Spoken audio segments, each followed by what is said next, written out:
Hi everyone, today I'm working on 06 Ford Freestyle. I'm replacing the AC compressor, the condenser, the dryer, and the expansion valve. I'm just going to go over the process really quickly with you. The first thing that you'll want to do is remove the cooling fans. They set up front here. There's two 5/16 bolts hanging onto them, and keep in mind your size might be a little bit different, but just on each side, take the bolts off. Then you have the main connector right here, and then you have your O2 sensor connector that you need to take off because it'll be in the way. And then you'll need to take off some of these cooling clips that's mounted to it. Then you'll want to push the cooling fan assembly back just slightly, and then put your wiring, push it down a little bit, and then spread this out so that you have some more room to work with. Now if it starts snagging, then don't be jerking on it. Just take your time so you don't break anything. But if you lift up the passenger side and start rotating it like this, then it usually will come sliding right up through there. Now, the next thing I normally do is take the belt off. I use a belt tool like this for the tensioner. It's got a 3/8 end on it, and I usually slide it right down through here to that pulley that's down in there, and then I push it backwards. Now, you can't see it with my camera because it's a pretty tight fit down there, but it's right. I don't know if you can see that or not. It's right there. Once you push that back, you'll be able to take the belt off, slide it off. Then you can take the compressor off. Now, you'll need to take the mount off the top of the compressor, which you'll have one bolt right here, and then you'll have a connector right here. You take that connector off, and then there'll be 4 mounting bolts. Now, the 4 mounting bolts, 1, 2, 3, 4. The left ones, the nuts a lot of times will just come off and not the stud, but you will need to take the stud off to give you more room to take it off. So basically, the stud looks like this. And a lot of times the nut will come off, so then you have to get the stud. So you'll have to get a little socket on there to get the stud out. If you can't get that out, or if it strips off, then just put you another nut on the end of this, like the one that came off from the bottom, if the bottom one comes off, and butt it up against this one, tighten them up, and then use that to turn the stud out. And you'll need to take the bottom one out like that also. And once you do that, you'll be able to slide the AC compressor out and to the side a little bit. Move this all forward a little bit. Be careful, don't hit your radiator. You might want to put a piece of cardboard down in there so that you don't punch your radiator, because you'll be replacing it if you do. But you'll be able to wiggle the AC compressor, turn it a little bit, and then bring it right up through there.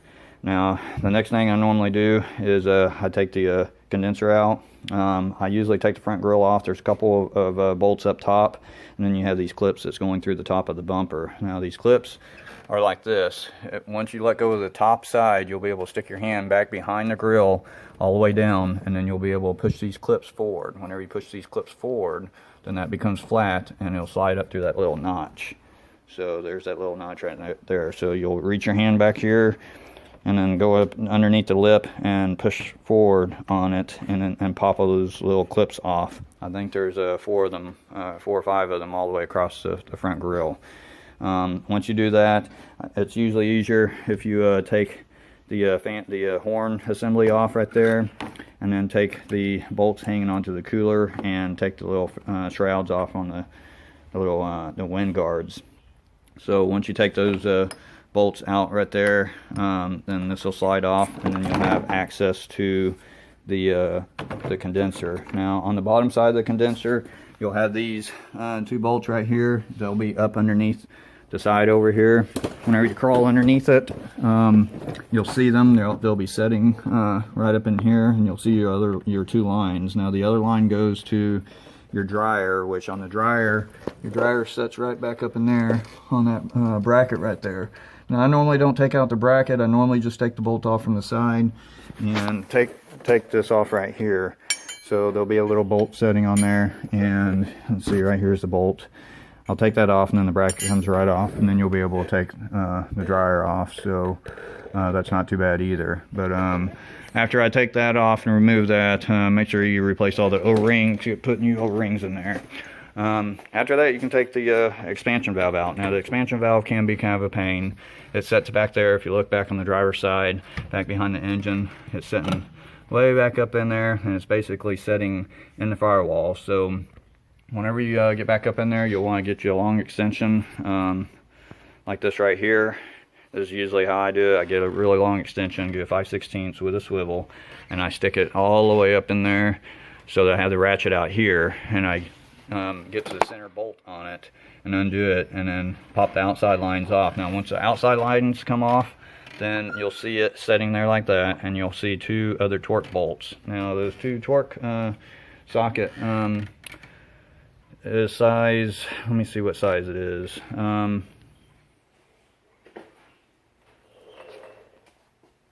It was a size T27, so if you can see right there, T27, that's what size that you'll need to take out the 2 bolts out of the expansion valve.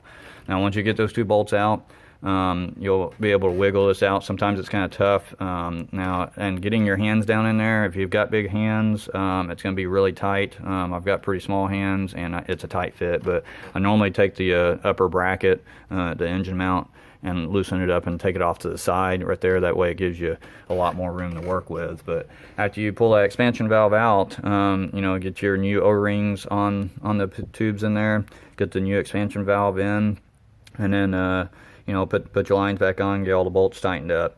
Now don't over tighten them because it's aluminum, so you'll strip them really easily. But basically that's how you get to everything. After that, just reverse process on everything. Make sure you get your compressor bolts tight, get your belt back on, get the condenser back on.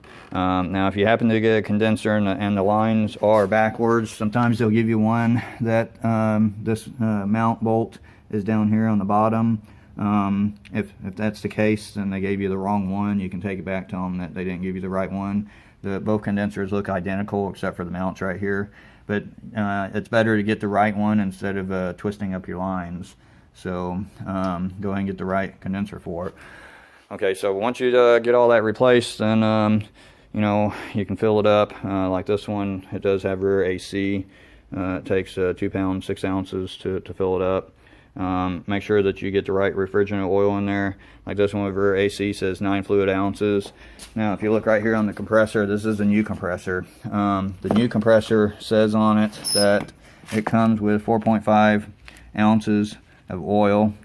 So you'll subtract the 4.5 from the 9, and which means you'll need to put 4.5 ounces of oil in it.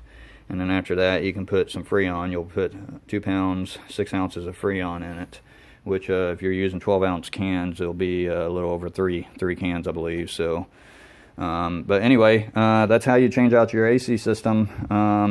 You know, just take your time, make sure that you do everything properly. Don't jerk on anything. It really doesn't take a long time to do everything.